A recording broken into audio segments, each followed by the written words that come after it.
Now, it's time for an international twist now. A man who in 1998 knocked out 4 men to win the gold medal at the Seoul Olympics. He went pro, looked good and dangerous at heavyweight, and after 16 fights, he knocked out Francesco Damiani to win the WBO title. He stopped Tommy Morrison in a big fight, and then he lost the classic to Larry Holmes. Looked very unlucky against Lennox Lewis. I mean unlucky. Fought Vlad Klitschko, Shannon Briggs, Tim Witherspoon, Evander Holyfield, and then switched to the MMA world. A whirlwind career and life. Please welcome Merciless Ray Mercer. Actually, I called up with him earlier. Just like to the applause, really. Anyway, I took Ray down memory lane and asked him about the heavyweight scene when he turned pro. Yeah, those were the greatest times for boxing ever, as far as I'm concerned.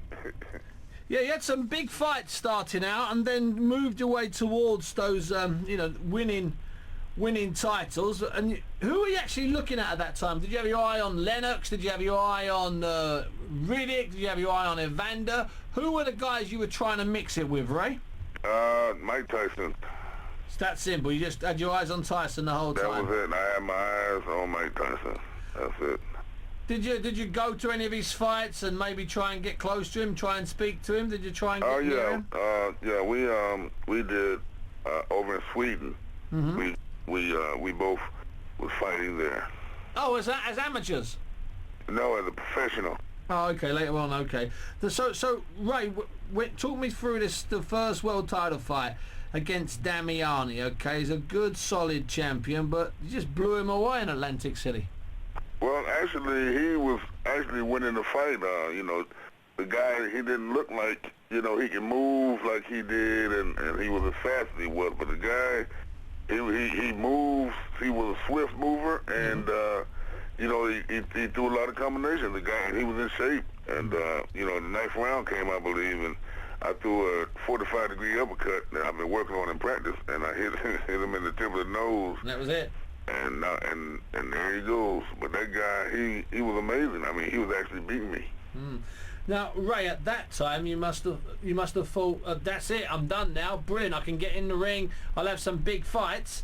And the better fighters, maybe you didn't meet, but you did meet Tommy Morrison in what was an enormous fight at the time. Yeah, that was one of the biggest fights that I've had with Tommy Morrison. It was a tough fight for me. He was winning what I think was the first 3 rounds. Mm-hmm. And all of a sudden he got a little winded at the end of the 3rd round and started leaning on me a little more, and that's when I picked it up. And that's when you took over. Now, yeah. the next fight, which I believe was your first loss, was that fight against Larry Holmes. Now, what's interesting here is, obviously, I don't want to rub it in that you lost, but it was a fantastic fight. The two of you put on a absolutely sensational 12-rounder. Oh yeah, Larry Holmes, he outslicked me in that one. He was talking to me, and all his experience. He used everything that he knew to win that fight. And I was sort of hurt by losing that fight, but you think about it, you lose to Larry Holmes, and Larry Holmes, he had the toughest jab. I hurt him with my jab, and that. After that, he just starts talking to me and got me out of my game plan. Yeah, he's a clever old dog. Yeah, he is. He did that. And do you think? I think, Ray, that a young heavyweight or a relatively inexperienced heavyweight, that he can learn more from losing a fight like that than he can from knocking somebody on the chin in 1 round. Exactly. I learned a lot in that fight. Yeah, that's the truth. Yeah. Now, Ray, I'm going to talk to you about the back-to-back Holyfield and Lewis fights. I really want to talk about the Lennox-Lewis fight at Madison Square Garden. A very controversial decision. How do you remember that fight? I remember me taking it to him, and I remember I was winning. I won the fight. I thought I won the fight. A lot of people, everybody in Madison Square Garden thought that I had won the fight. And, it just hurts me that, he wins the gold medal for his country, and I win one for mine, and he comes to my country, and a fight as close as that, they give it to him. And, that's what hurt me the most. But, Lennox Lewis, he admitted that, he might have lost that fight, and he said he's going to send me half his paycheck, and I'm just still waiting on it. You're still waiting on half a paycheck and a rematch. I'm still waiting on the half a paycheck.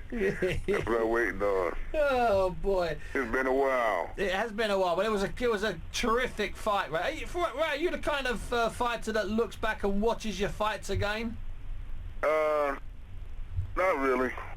Once they're Not done, really, they're done. 'cause I can remember it mostly, you know, from everything that went on. But you know what? I do go back and I do watch them. Yeah. At least once. Sure. I don't really like to, but I do at least once. I watch.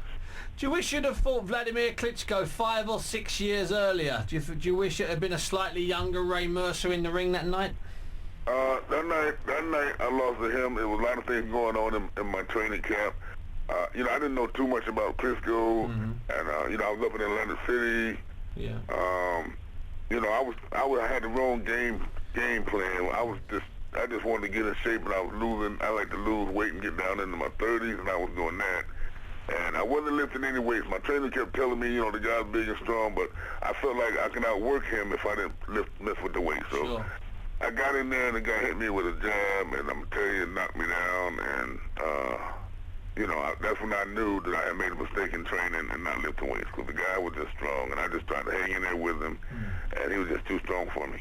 So you got that. So if I had that fight back, I would train totally different, because I did not train for somebody big and strong. I could have knocked him out. Yeah, that's what a lot of you veterans, you know, the older guys, the more seasoned guys say. Now, Ray, since you stopped boxing back in 2008, you've built, even before then, you started to do stuff in the mixed martial arts and the and the MMA. Now the big fight you had was in June last year. It was a big clash because it was you against a UFC legend in Tim Sylvia, and you ended it, in about 30 seconds or something crazy, didn't you? No, it was 9 seconds. 9 seconds, okay, excuse me, I was 21 Yeah. seconds out. Yeah, one punch, one right hand, and those 4-ounce gloves, I can knock anybody out with. Yeah. And I just caught him, and he felt like a big tree. Now, Ray, you're getting close to 50 years of age now, and you're still competing in the in the mixed martial arts. I mean, what are you planning on doing? Not fighting till you're 60, surely? Of course not. You know, I was hoping to maybe get one more shot at the, a number one guy, you know, in boxing, or, you know, another title shot. But, you know, that's really what I'm after. I'm just doing the martial arts because there's nothing else going on. I mean, in the heavyweight division now, everything, you know, the titles are overseas. Yeah. And it seemed like when the titles went overseas, heavyweight boxing in the States just went down. It did. I mean, you don't see any more good fights. You don't see any of that. So, you know, I want to do something. I mean, and the thing that's exciting now is, especially all these young kids, is MMA. Is MMA because it's like instant and people are liking it and enjoying it. And heavyweight boxing in America, I hate to say it, but it looks like it's dead, Ray. And you know what? It feels like it's dead because there's no fights. There's no fights, and there's no trainers. All the trainers are training Russian. Yeah. You know, and people, you know, that's not from here, and that's a problem now. I mean, that's why we're not doing well in the Olympics. We're not doing well on a lot of fronts, especially the heavyweight division here now. It's just like you said, it's dead. So Ray, what about merciless Ray Mercer getting in the gym and finding a new American heavyweight, finding a new breed of American heavyweights? What about that, Ray? You thought about that? Yes, I have. As a matter of fact, I've been talking about that. I'm getting ready to start training fighters now, and you know, and a couple of old guys getting together. We're gonna start training fighters, and we're gonna start doing it like they used to do, and teach them not to just win 10 fights and then get a title shot. You know, we're gonna teach them how to be a well-rounded fighter, and you know, and teach them what it takes to be a champion. You know what, Ray? That makes a lot of sense. If you and a couple of other guys with all your experience, all your years, and all your knowledge, and if you just work on a 5-year plan instead of a 5-minute plan, Exactly. perhaps you can save American heavyweight boxing. And that's right. That's what we're gonna do. Ray Mercer, it's been a pleasure talking to you today. Thanks very much. Okay, no problem. Ray, thank you so much. That was Ray Mercer talking to me.